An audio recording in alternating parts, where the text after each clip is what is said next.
asalaamaaleykum asalaamaaleykum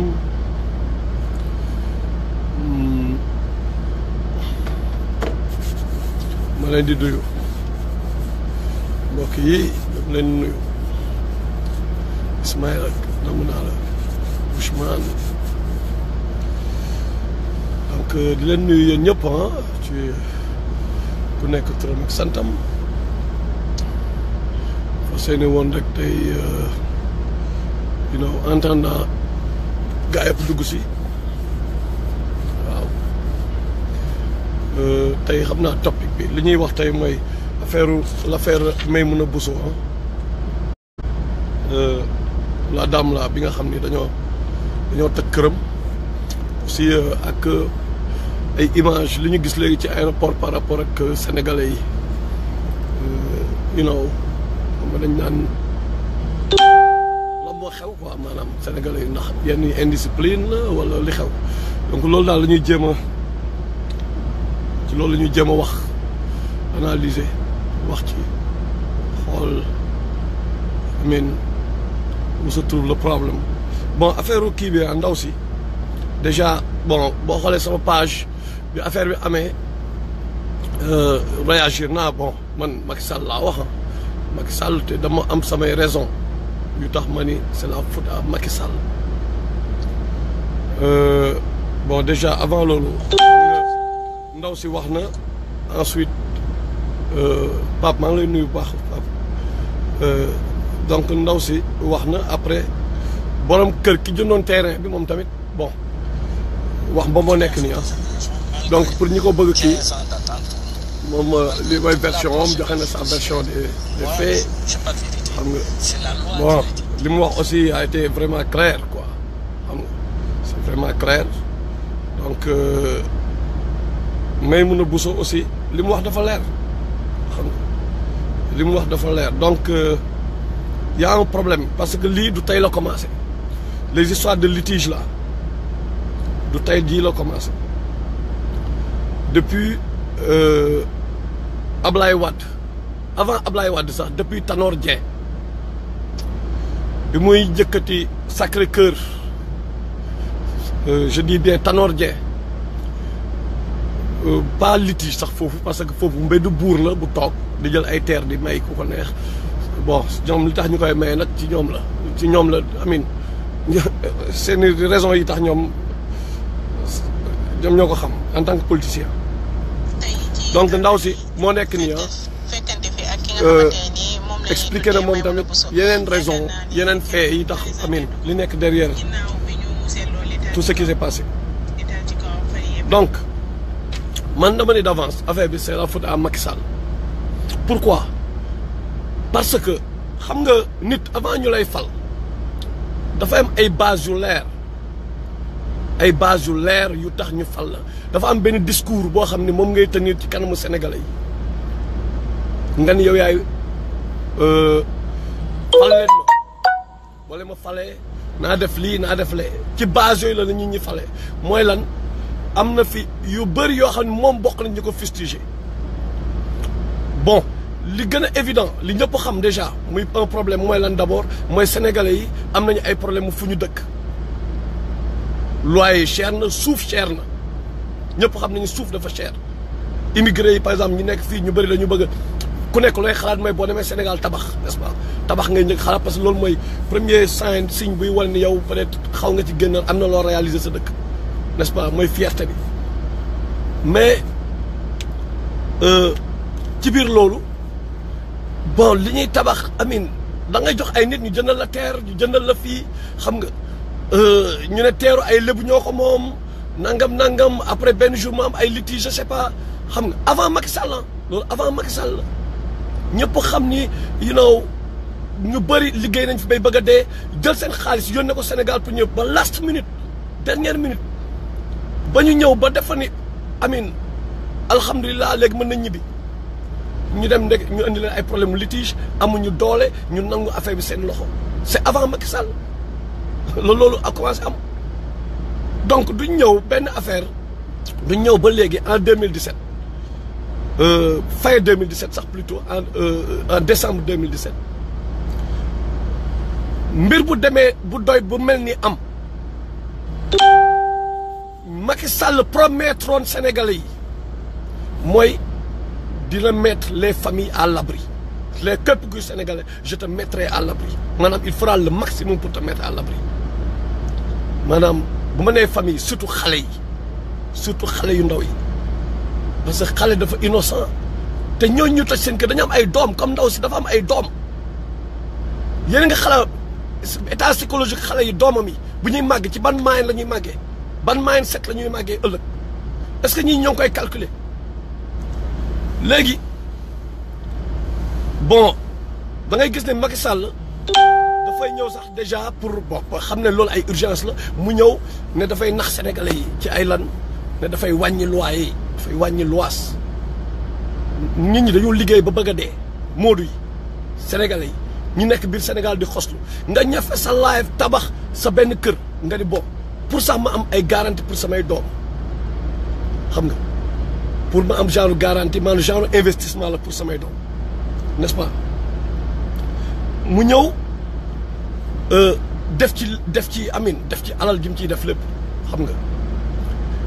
ñu dem ba last minute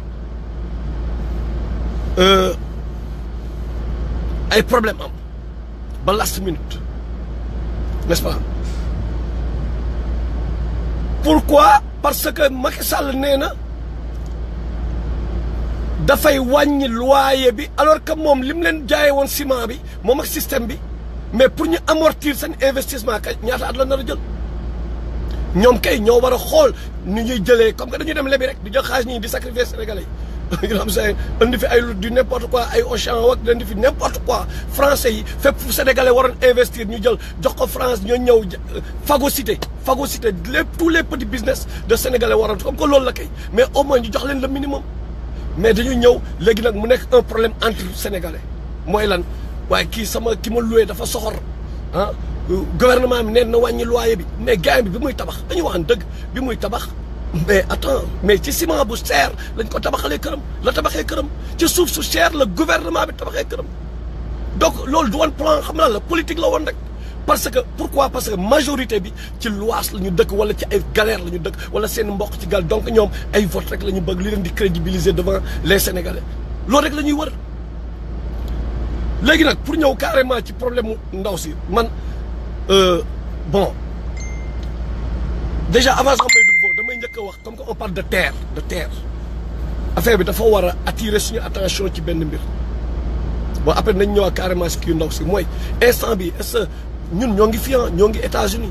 xam nga ñii ñoo ngi France ñii ñoo ngi en tout cas nekkuñu Sénégal mais ñun dañu gis ay kii yu leer que gars yi jaay nañ suñu terre yi ay Indu ay Indien ay arabe ay espagnol ñu jël ay genre kii toxique yu nekk dugub kii ko l'essentiel na production baax na seen production baax ñu jël ko ba pare exporter ko directement la affaire bi di génn Sénégal moment boo xam ne Sénégal yaa ngi meurt de faim pourquoi il profite de la pauvreté aussi des paysans pour jënd seen terre yi lan la Macky Sall def pour défendre leen ah ay multinationales yooyu ñëw installé wu ay jam ñaajo waree ba c'est le même système ñoom ñooy ñëw ñoom la ñuy jaay suñu terre ñaata paysans ñoo perte seeni terre qu'est-ce que le gouvernement a fait et les gens parlent de ak histoire ndaw si nii les gens parlent de Sénégal est un pays de droit on parle de justice mais quelle justice ban justice père de famille bi papa bi benn famille père de famille bi il est supposé défendre peuple bi il est supposé taxawal ay loi yoo xam ni parce que lii bu doon lu bees tax sax moo xam dafa bett ñëpp waaw mais xool ñoom nee nañu 78 la paa bi ne la ñoom ñaar ñoo ngi daw ci depuis 2002 mais du lu bees Macky Sall tu savais que lii c'est un problème parce que nit boo xoolee kii pyramide de Maslow bi ah mais nit bu rek lay besoin physiologique yi muy njëkk rek lan la mais abri ci la bokk yi nekk may base pyramide bi abri bay fan lay dëkk lekk fan lay dëkk loolu dafa nekk loo xam priorité la donc xam nga ni lii c'est un problème ana député yi c'est juste une mafia qui est là léegi dañuy waxante dëgg xam nga litige yàgg na am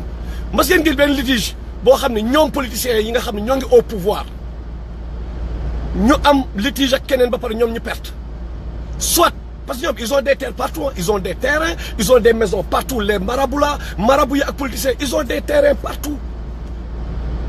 ci Sénégal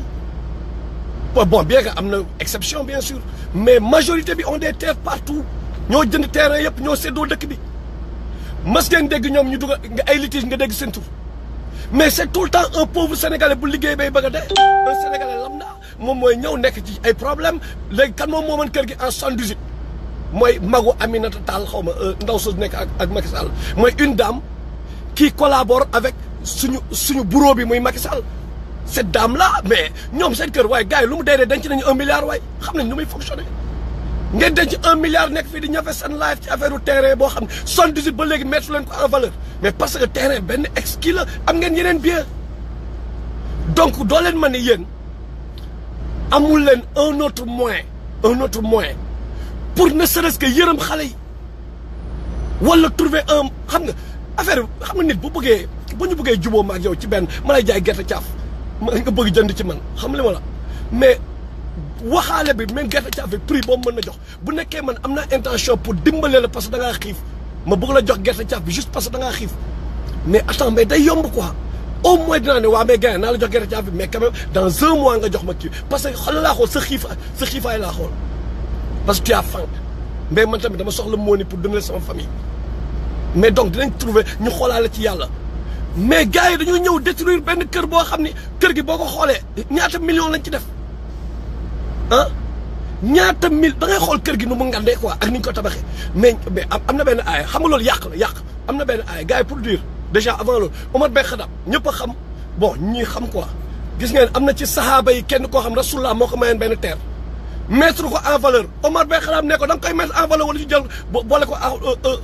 kii nu mu sax ci keesu kii bi baytul maal jox ko keneen wala mettre ko en valeur n'est-ce pas parce que mënoo ñëw dañu ñëw di accumuler ñoom ñooy ay terre bu la neexee la ñuy tabax accumuler nangam mais imagine nga ñëw détruire une maison comme ça mais gain yàq la yàlla lan la wax sura Isra innal mubazzirina kaanu ixwana shayatin wa kaana shaytan li rabbi kafura nee na les gaspilleurs sont les frères des diables et le diable est ingrat envers son seigneur man waxuma yàlla moo wax vous avez ñaata millions foofu moment boo xam ne sénégalais amuñu fu ñu dëkk te tamit ci ñaari côté yëpp laay waxal ñaari côté yëpp parce que ndaw si tamit am na nee na mouvement bu tudd xalaas nee na moom dafa am mouvement de soutien bu tudd xalaas beneen defe naa lii dina la permettre nga comprendre mais mënoo créer mouvement de soutien nga dëkk ci 800 mètres carrés biir Sénégal you know what I'm saying amit ma naan mouvement de soutien un mouvement kii ma naan soutien sax maa ngi plané benn mouvement là je sais pas comme mouvement yi xam nga buy fight am na lu ñuy xeex la injustice justement la ñuy xeex xam nga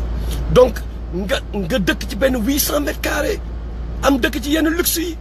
après nga da ngay diriger gars yi ci ay mouvement de wax injustice gars yi amuñu fu ñu fanaan mais nit ñi ci ay inondation dañu waa Caaroy ñëpp Malika lañ dëkkee tas ay ñoo xam ne depuis 40 ans la ñu xamante dañoo obligé tas pourquoi parce que inondation yi gars yi mën leen ñëw naan da ngeen di créer ay affaires da ngeen di diriger gars yi ba pare mais te en même temps yéen da ngeen di denc ay millions seen biir parce que yéen ñëpp da ngeen am mooni ki tabax ak ki ñu toj lekk ku ñu toj lewul yéen ñëpp yor ngeen kaañ yéen ñëpp am ngeen xaalis peut-être nag yéen a ngi def ci suuf mais tamit boo leen xasee ba taxaw ne da ngeen di nekk ay leader boo taxaw ngay da ngay nekk leader ci dara na fekk au moins xam nga yow ak ñi mel ni yow par exemple imagine benn Bousso madame Bousso tabax kër gu mel nii ki toj kër gi ñëw moom tamit ay milliards am gars yi lu mu dee am na 100 ñu mel noonu biir Sénégal mais ku nekk bu newee au lieu ma jël 800 mètres carrés mais xaaral ma jéem a kii lu restreint parce que mënu ma utiliser ndoo ñaari toilettes mënu ma fanaan ndoo ci ñaari lal mais ba pare da ngay dégg paa bi si boppam moo naan man mooy ki moom kër gi nee na moom dee la gën a jege que dund donc jaral ko yenn yi gars yi nan ngay gën a jegee dee ba pare ngay accumuler affaire dunia bi ah ku nekk dama bëgg wax ni rek ku nekk Sénégal bu defee dara ku nekk bu defee dara nga ni da ngay xeexal dëgg bu ñu waxee nga ni yàlla ba pare mënoo ko def paradoxalement ngay accumuler ay biens mënul nekk gars yi c'est une contradiction tey jii dama ciy profiter benn parenthèse pour donner une idée à tout le monde quoi tey Macky Sall indi na Auchan biir Sénégal indi na ay gars yoo xam ne dañu phagocyter business yëpp right tey jii ñi am xaalis Sénégal ay damay laaj gars yi man la gars yi brioche dorée ñaata ngeen di jëndee benn hamburger par exemple mais dañuy wax prix boo xam ne mais gars yi souvent boo leen mayee loolu nga may leen benn 5000 mais dañ lay ñaanal bay jooy ma ni mais attends kon bu fekkee ni kii dafay ñaanal bay jooy père de famille nan lay jëndee hamburger kii kañ la gëj a lekk yàpp mais yàgg na maintenant ñun ku nekk bu amee as tuut mooy avant ngay tabax këru 800 mètres carrés affaire yooyu mais tabaxal benn 200 mètres carrés waree ba li ci des nga jël affaire bi ñu fexe dajale ay business yoo xam ni benn libanais du fi ñëw jël tabax fi ay yoo xam ne faalewul sénégalais ay lekk yu cher bu gars yi booloo benn Auchan du fi ñëw taxaw ñun dinañ kii loo xam ni sénégalais yi parce que dégg naa ay EDK la xaw ma lan yooyu yëpp léegi c'est fini quoi Macky Sall jaay na ko occidentaux yi amit fexe na ba ñoo ñëpp ñu tëj léegi mu jox ko tubaab bi mais nan la ñuy contourner affaire bi mooy gars yi nañu booloo ubbi ay business ubbi ay chaînes yoo xam ne ay sénégalais ñoo koy moom du jaar ci gouvernement bi ñu wóolante ñi nañu corriger seen biir ñu ubbi benn brioche dorée la ñu wax nañu ubbi 50 ñoom la mburu fëgg jaay dooree bu ñu neexee mais l'essentiel mooy na prix yi wàcc sénégalais ñëpp mën a lekk nan lay demee ba depuis tool bi la nañu jënd ay tool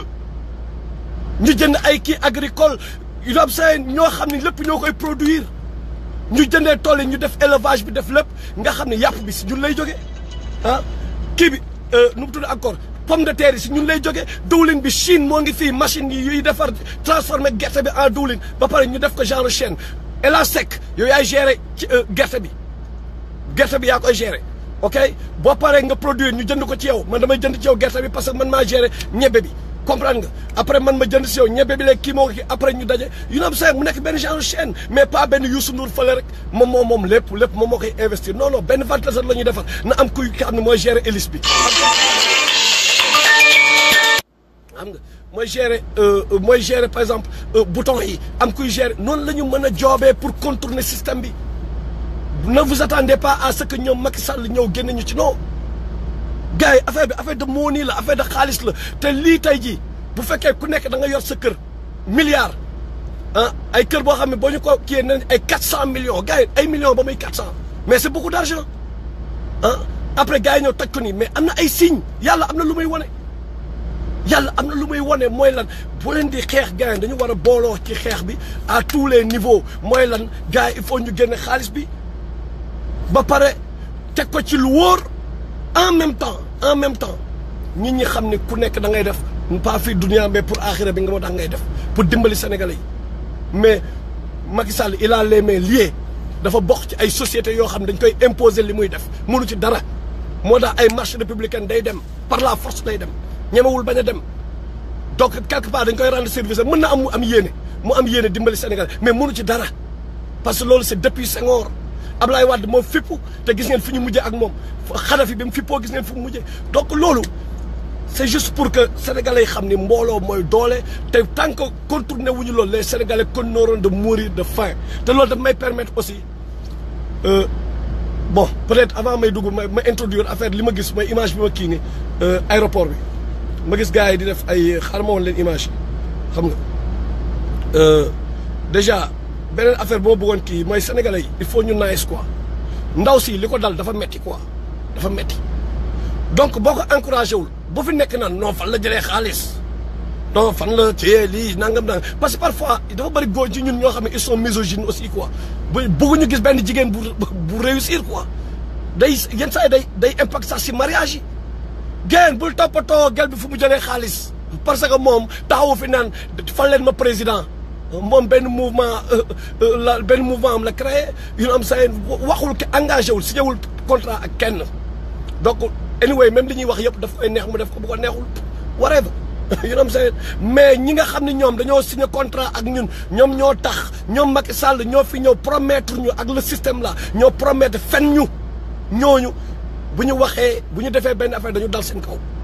il faut qu'on arrête ñun parfois bu xeex amee entre kii gars yi taxaw ñun ñooy nekk si internet di xuloo suñu biir di xeex suñu biir il faut que ça s'arrête il faut que loolu mu jeex ñoo xam ne ñun ñooy peuple bi ko xam nga mais ay toppatoo ndaw si fu mu jëlee xaalis ndaw si moom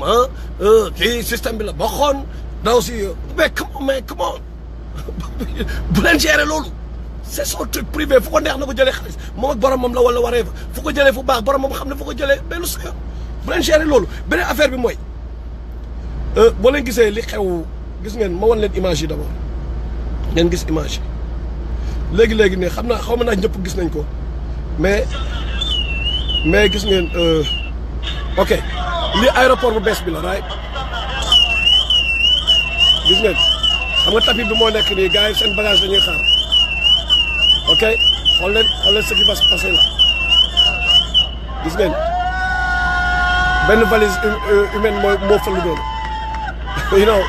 benn gars aéroport bu bees bi la ñuy wax maintenant ok am na benn affaire bu ñu tardé xool leen waa ji bi mu génnee ba pare lan la njëkk a def xool leen ko jubilé ngandul right jubilé mooy buzz bi gars yi di wax lépp gars yi dañ ciy bëgg buzz maintenant lan la gars yi di wax ñu ne les Sénégalais sont indisciplinés mais you know what I'm saying mais attendez y a un problème mais bu nekkee y a un président boo xam ne da ngay promettre pap wala ay njiit sax laay wax da ngeen di promettre ay jeunes ay affaires ay benn peuple di leen wax di leen fen xale yi màgg si fen yooyu mais vous allez pas vous attendre à ce qu'il fasse ñu def ay actions yu demee nii mais il faut aussi attendre xale yi ñii nii jeune bi kii nii école bi ngeen ko kii le système éducatif lan ngeen tegal xale yi si école bi ban système mooy daw ci école bi est-ce que xale bi mu nekkee jeune tegal nga ko ay bande dessinée yoo xam ni moom xale la day bëgg seetaan bande dessinée yoo xam da koy yee ci adduna bi est-ce que defal nga ko non da koy tegal sëñ Petit Gallé da koy tegal ay yeneen affaire yu kenn xamul raay lan lépp lu koy éduquer loo xam moom mu nekk xale bu ndaw di màgg est-ce que moom ci biir koñam defal nga ko benn terrain de football boo xam ne moom mën na fa jouer ay petit camp mu ay pour ay loisir am non da ngaa toj lépp nga def ko ay terrain di ko comme ni ñu def Camp Thiaroye nga def ko ay terrain di ko jaay wala def ko ay cantine marché xale bi gaañ bii nii du def lii bon lan nga def yow en tant que gouvernement système lan nga def pour que xale bi yeewu tu n'as rien fait depuis temps Senghor Molière le misanthrope moom nga système boobu mooy daw ba léegi moom la ñuy jàngale ci école yi ba léegi xool leen tey les immigrés sénégalais yi ñu mel ni sama ñoom si sa ñoom kuroo woon maa ngi lay nuyu par exemple ñi nga xam ne ay africains lañu macha allah ñu dëkk Europe am fa ay doom est-ce que di ngeen gis seen doom comporté wu comme nii est-ce que di ngeen gis benn doomu sénégalais ku am doom biir Sénégal mu ñëw di xaar valise am dugg ci kii non duñ ko def pourquoi duñ ko def parce que tubaab yi à bas âge dañu fexe tegal xale bi déjà xam cerveau xale bi nan lay fonctionner ñoom dañuy njëkk analyser xale bi lan la cerveau mu am ay experts yu toog ne xale bi lan la soxla ñu ñëw ne ok dañ ko tegal ay bande dessinée xam nga bande dessinée yoo xam ne dina ko dimbali ci benn affaire mooy lan muy yeew maanaam ñoo ngi dugal programme yuy tax moom mu nekk patriote par exemple patriote mu bëgg dëkkam dans son subconscient mais aussi sécurité wam moom sécurité am ok loolu lañ koy njëkk a jàngal ñu koy jàngal moom lan lay xaar ci adduna bi parce que dafa war a dugg ci benn société boo xam ni moom dafa war a joxe paaram ci société bi dafa am benn rôle bu mu fa war a jouer daf ci am ay droits et des devoirs mais dafa am rôle bu muy jouer ci société bi ñu koy préparer à tout cela xale boobu bu ñëwee aéroport du comporté wu comme nii mais tam dañ koy jàngal mu bañ a nekk un complexé mais tey xale bi duggoo Sénégal bu gisee tubaab surtout dans les milieux défavorisés bu duggee tubaab day topp tubaab bi di ko ñaan xaalis di kii affaire yooyu y a la pauvreté bien sûr mais aussi dañ ko jàngaluñ ko xale bi préparé wuñ ko maintenant bu kooku ñëwee def nii ñu ne les Sénégalais sont indisciplinés non ils sont pas indisciplinés c'est juste qu'on leur a trop menti on leur a pas donné ñoom li ñu yellool yeewuñu leen on a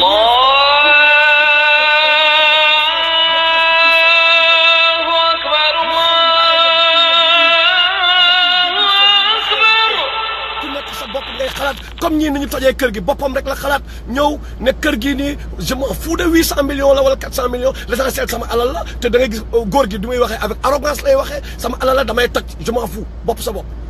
mais c'est ce que les gens font loolu lañ jàngal nit yi donc li ma bëgg wax mooy nañ que les gens arrêtent de parler d'indiscipline il faut un changement radical de paradigme. Encore une fois, un changement radical. ñan ñoo koy def les intellectuels sénégalais, les intellectuels borom xam-xam yi arrêtons les histoires d'appartenance politique ou d'appartenance religieuse. Nañu arrêter loolu, que les gens s'assoient autour d'une table enfin. Ñu def la priorité Sénégal et que les gens n'est-ce pas fassent table rase de tout ce qui vient du système parce que c'est déjà pourri. Man ñi may wax mooy les Sénégalais lambda la ñi nga xam ne kenn xamu leen borom bopp yi ñun ñëpp xam nañ ci au moins 10 nañu dem ci ñooñu wax ak ñoom ñooy borom xam-xam ne ñu toog seen biir ñu élaborer loo xam ne après loolu peuple bi suivre te peuple bi mooy doole bi peuple bi mooy la force te chaque fois bu problème amee dañ naan le peuple est indiscipliné. Oui, les Pikinois ils sont indisciplinés xoolal ma booy banlieue yi dañu dem sax ba ci biir am na comme maa ngi koy wax keroog benn gel xam la ma doon xase espèce de banlieusard loolu la ma doon xase nee na daf maa xas de tu vois donc y a un fossé entre mentalité yi mais ci biir loolu tamit da ngeen di xool benn affaire xam nga man j'avais des amis yu dëkk ay Point E xam nga yu ma doon fréquenté ay Sicap Amitié nangam mais en même temps j'allais à Thiaroye mais bu ma demee damay comparer ñaari milieux yi mais damay gis ni sama gars yi dëkk ay Point E ñoom heure julli kër gi ñëppay génn julli les gens sont disciplinés mais nga dem Thiaroye par exemple mais da ngay gis gars yi indiscipline totale donc lan moo nekk à l'origine la pauvreté mooy problème bi mais pauvreté bi tant que yeewoo tant que ñi la war a yees parents yeewuñu xale yi mais pauvreté bi day continuer rek di pérenniser wu maintenant pour s'en sortir pour que nit ki mën a génn dëkk ci banlieue bi génn ci pauvreté il faut qu'il soit un politicien menteur wala mu jël benn gaal par bon kaaw bi moom si kii mu dem kaaw mu jaay fa drogue après mu ñëw génn ci famille bi wala mu associé wu ci un politicien boo xam ni par exemple changement de système am mu associé wu à des politiciens manipuler la majorité maanaam pas manipuler mais vampiriser la majorité bu vampiriser la majorité mu soog si génn maanaam moom génn nekkatul les tristes et les rigolistes là je sais pas ndax yéen a ngi fàttaliku nekkatul tristes mais léegi rigolistes lay nekkaat n'est-ce pas mais dafay bàyyi la masse ci la galère et après il n'aura aucune pitié pour ñooñu du ressentir pitié pour ñu bàyyi Thiaroye du ressentir lam la war a def non dafay ñëw di leen doser ba pare bu ñëwee dafay abuser des femmes là man dama gis gars yi bëri xam na la ñuy def dañu profiter rek seen kii xam nga pour laal xale yi fa nekk yëpp la ñuy laal parce que lan la les gens sont pauvres ñëw abuser leen te yow pourtant ci galère boobu nga jógee yow maintenant sama gars yi soyons sérieux soyons objectifs quoi soyons objectifs Eva yaa ngi may retaan ak sa Noël bi soyons objectifs xam nga il faut que gars yi toog autour d'une table quoi il faut que les gens ñu toog autour d'une table ñu waxtaan bi mooy lan il faut qu'il y ait des gens aussi yoo xam ñoom ñoo koy mën a organiser parce que les attaques viennent de partout xam ngeen ni les occidentaux présentement ils sont en galère la France c'est fini là ils sont à genoux donc c'est pourquoi ay Macron c'est tout ça là c'est pour juste mën a rebondir comme ni ñu ko defee woon avant donc gars yi bàyyeeguñu mais xam nga ba lenn rek moo leen mën a dara mooy mënuñu rey Sénégalais yëpp te dama leen di wax wallaahi dama leen di waatal wallaahi laa wax ku nar a taxaw diggante France ak ay intérêt yii wala diggante Macky Sall ak pouvoir bi en 2018 ils sont capables de tuer d'assassiner maanaam de def ay carnage présentement ils en sont capables pare nañu loolu dañ ko pare jaral na leen rey Sénégalais yi bien que ce sera impossible jaral na leen ko parce que déjà ils ont commis Macky Sall particulièrement il a commis trop de bêtises yoo xam ne dafay xëccaat dafay ñëwaat ci kawam parce que c'est une marionnette la marionnettiste moo koy wax li muy def ñi ko teg ci pouvoir bi ñoo koy wax jàppal Khalifa Sall you know saying jàppal Kële whatever l'essentiel na nga resté ci pouvoir bi y a le service secret chez nous xam nga Khalifa kii nu mu dul sax encore kii le fils d'Abdoulaye Wade comment il s'appelle Karim fexeel mu génn Sénégal bla bla bla tout ça ak yeneen juste pour suñu or beeg suñu yooyu noonu parce que moom lañ soxla mooy ni ñu yónnee woon les missions et les explorations après la révolution industrielle lan lañ soxla woon de nouveaux débouchés waaye donc toute cette histoire d'explorateurs là de tout ça là mais c'était juste parce que y a une surproduction chez eux mënuñu consommer li fa nekk yëpp dañoo soxla ay débouchés donc il faut ñu coloniser ñu donc ñun qu'est-ce qu'on voit colonisation on voit Faidherbe avec son armée mais au fond affaire de money la loolu moo ñëwaat instant bi mais malheureusement il y a des renégats parmi nous comme nos dirigeants yoo xam ñoom ñoo leen fay teg maintenant tant que ñun tooguñu autour d'une table ñun ñëpp ñu xam la mooy la priorité bàyyi seen affaire sëriñ ku wax benn sëriñ dara sëriñ bi day ñëw wax lu ko neex du leen défendre bu leen waxee right ngeen di saaga nit yi loolu il faut gars yi bàyyi ko tamit nga xam ñan ñoo ànd ak yéen ak ñan ñoo àndul ak yéen man ñun mënuñ ñëw kay chaque fois ñuy jéem a xool la mooy kii bi jéem a ñun ñëpp ñu waxtaan bàyyi suñu job et tout jéem a waxtaan mais lan la ñuy gagné ci affaire bi à part patriotisme ak yooyu absolument rien ah absolument rien mais c'est pas tous les marabouts bien sûr mais am na si ñoo xam ni mais mënuñu ñëw di manipuler ay 10 000 boy di leen nalawal ci ay lekk lañ leen di jox parce que le jeune de quoi il a besoin à un certain âge da ngay bëgg jigéen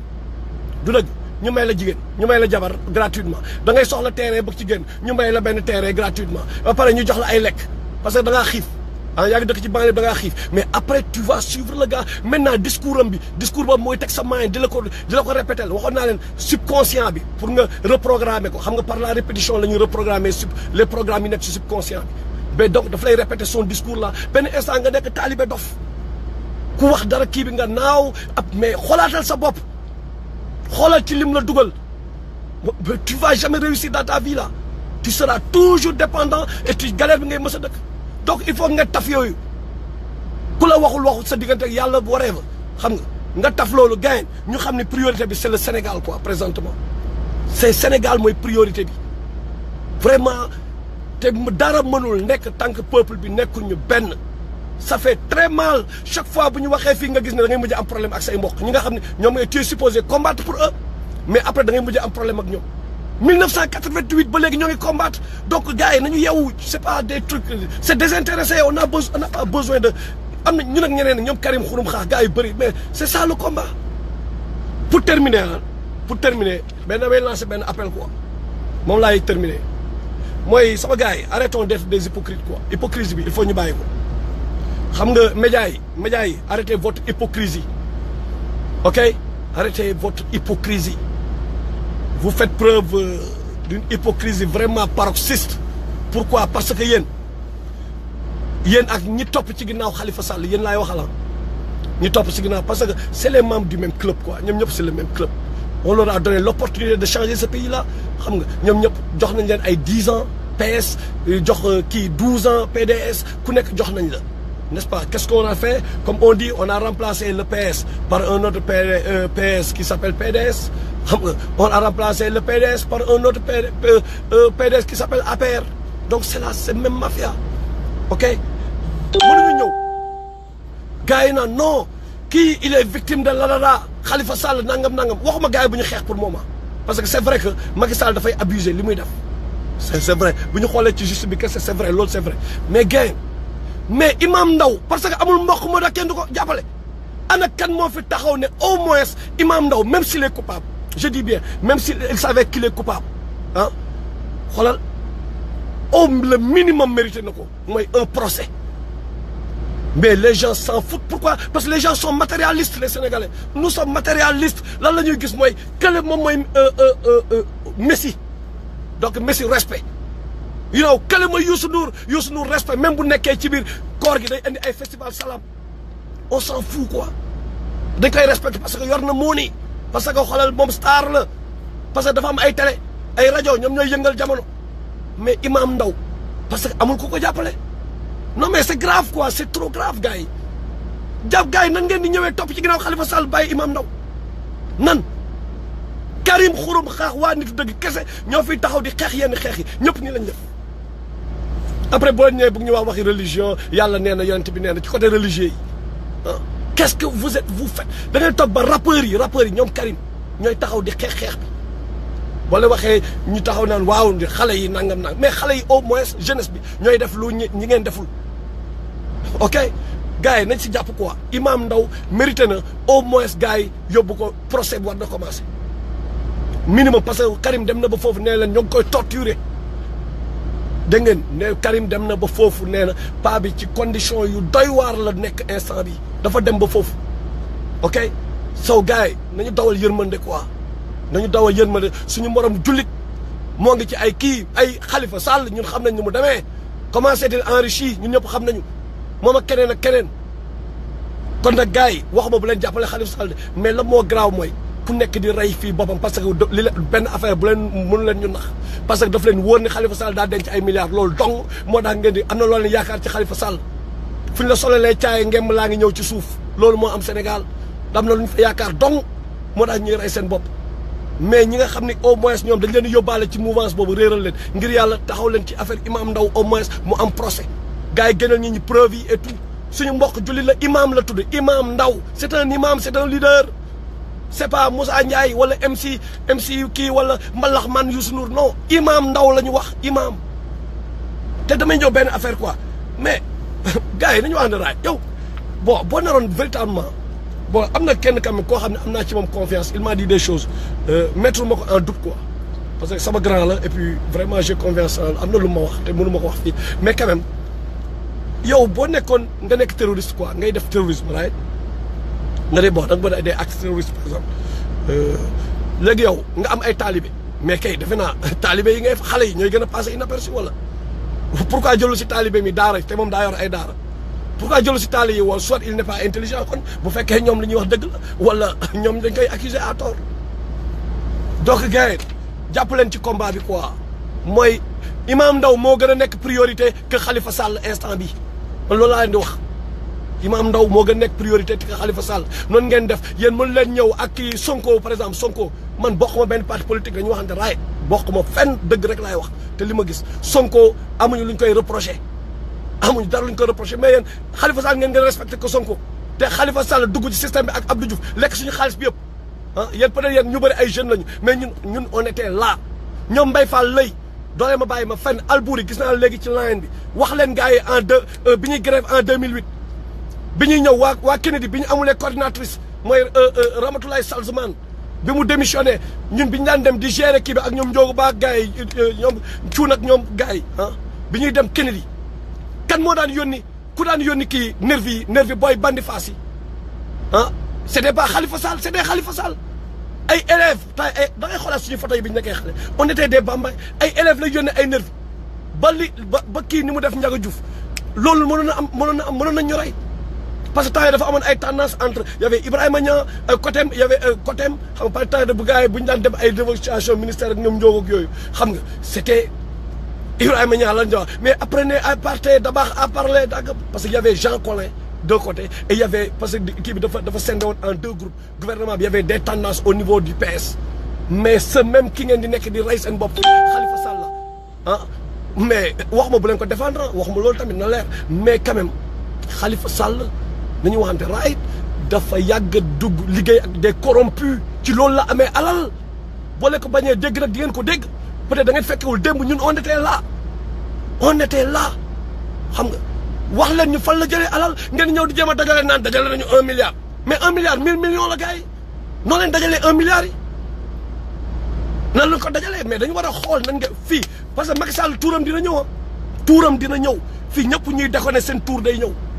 Macky Sall képp ku fi déconné un jour wallahi di nga rendre compte mais dañu war a commencer ngeen wax ñu par exemple ñi nga xam ne tey instant bi yàlla moo leen di natt parce que kaali ma wax leen benn affaire yàlla dafa ne peuple bu bon ah daf lay booleeg nguur gu bon mu indi la ay problème dëgg gis ngeen Saddam Hussein bi mu commencé déconner yooyu yàlla dafa américains yi ñoo jóge fa la ñëw humilier ko et tout vous voyez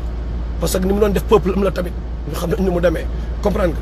nga maintenant bu nekkee da ngaa yàgg jalgati tamit yàlla daf lay booleeg beneen saay-saay bu mel ni yow muy Macky Sall ñëw humilier c'est la même chose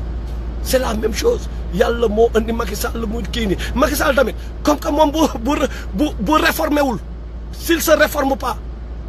parce que il a encore assez de temps pour mu réformer wu bu réformé wul même chose moo koy arrivé parce que dafa commettre ay erreurs tëj fi ay Karim Wade injustement bu ma nee injustement mooy par rapport ak ñun ci biti mais par rapport ci biir li xew ci biir système bi c'est pas injustement parce que Karim dafa jalgati ba doyal moom tamit bu ñu xoolee au regard de la justice fu ñu xoolee ci kaw mais attendez mën nañu wax whatever mais quand même gars yi ñoom ñëpp c'est le même club gars yi ñoo bokk ay gel gars yi ñoo bokk ay ngénte yi ñuy dem ah gars yi da ngeen di gis bu kenn amee décès kan nga fay gis ñoom ñëpp ñu naan waaye seen biir ñoom gis ngeen image yi keroog nit ki day taxaw saaga Karim Wade papaam bu décédé nga gis ko muy longu saaga plutôt kii Macky Sall papaam décédé nga gis mu kii ñoom ñaar ñu juboo c'est ça le Sénégal ah ça le Sénégal donc peuple bi kan moo ciy souffrir peuple bi ñoom dañu lekk yàpp di naan meew ah ñoo am ku nekk ñeenti jabar yu mool nga yor ay drianke yu mool a mool moom ngay yor n'est-ce pas xoolal ñoom lépp ñoom la n'est-ce pas léegi yow mi ngeen xam ni yow ñoom ñoo la jaral xeex yow loo yor maa ngi xaar mu wax loo yor yoroo nix amal fulla am fayda affaire bi fulla ak fayda la lu mu dee nga xalaat yow ban héritage nga bàyyil say doom les générations futures ban héritage nga leen bàyyil c'est ça la c'est loolu mooy wax ji ban héritage nga bàyyil les générations futures ku nekk war nga xalaat legacy tey jii bu ñu toogee tey mbàkke yu am bëri am lu bëri wallahi Serigne Touba moo tax liggéeyam sacrifice yi mu def loolu mooy legacy bi mu leen bàyyil mais ndax lañ koy gérer ñëw El Hadj Malick Mame Maodo même chose la famille Talla yow Omar Fouti même chose yow famille tey jii boo gisee la famille Chabaz bu leen gisee fi la dañ leen respecté ndax Malcolm X mais ku nekk si ñun loolu dafa la war te man dama yaakaar ni peut-être un jour dans 50 ans samay séddaat sedd nañ gis vidéo yi nañ ne oh ok au moins sama maamaati maam doon na ñafe quand même doon na jéem a wax def le minimum li mu mën mais ku nekk si ñun la war mais kenn rek mënul def combat bi quand même gars yi nañu xam ne fa la ennemi bi nekk quoi ñun ñu booloo nekk benn ñu xool fu dëgg nekk ñu jàppale dëgg loolu daal man pour man moom mooy solution bi ñu bàyyi xeex yi suñu biir bon bien que nag xeex yi mënul ñàkk bien sûr mais ñu minimiser ko parce que yàlla moo ne descendez sur terre ennemis les uns des autres ñun donc ce qui veut dire que nit ki da nga choisir sa camp ñaari camp moo am ñaari camp kese le camp du bien le camp du mal comme ni ko maam Abdou Aziz Dabakh daan waxee comprendre nga Hizbu seytaan moo fi am ak ñi topp ci yàlla donc maintenant parce que yàlla dafa ni ennemis les uns des autres donc yow da ngay choisir sa camp ban camp nga bëgg camp seytaane ngay topp wala camp wu ñële loolu rek moo fi amoon camp yu ñu baax bu baax bi wala camp bu bon bi léegi nag ñun nañu lancé appel bi la ñuy lancé ñun ñëpp ñu bokk suñu camp muy camp bu baax bi ñu jàppale Sénégal bi ñu juddoo ba léegi si galère lañ dëkk waaye gars yi doy na nag wax dëgg yàlla doy na ay nit rek yoo xam ne fii lañ nekkandoo ñoom di galère ak ñoom fii lañ daan nekk di daw sa kanam ñoom Macky Sall fii keroog bi ñu sànni lacrymogène fii lañ daan daw di làqatu ji ah tey gars bëgg ñu fitnaal waaye mais maa ngi jégalu gars yi maa ngi yemale fii vidéo ngeen baal ma nag xam nga souvent comme ni ma leen ko wax rek naa ubbi ay parenthèses yu bëri ay tangentes yu bëri mais quand même idée générale bi benn la quoi xam nga wala muy ñaar nga topp idée générale bi jeex na donc maa ngi leen di jégalu bu baax sama gars yi et merci pour déglu bi et tout donc jaajëf Dieng Pape Diengo sama xarit jaajëf gars yi nuyu naa leen.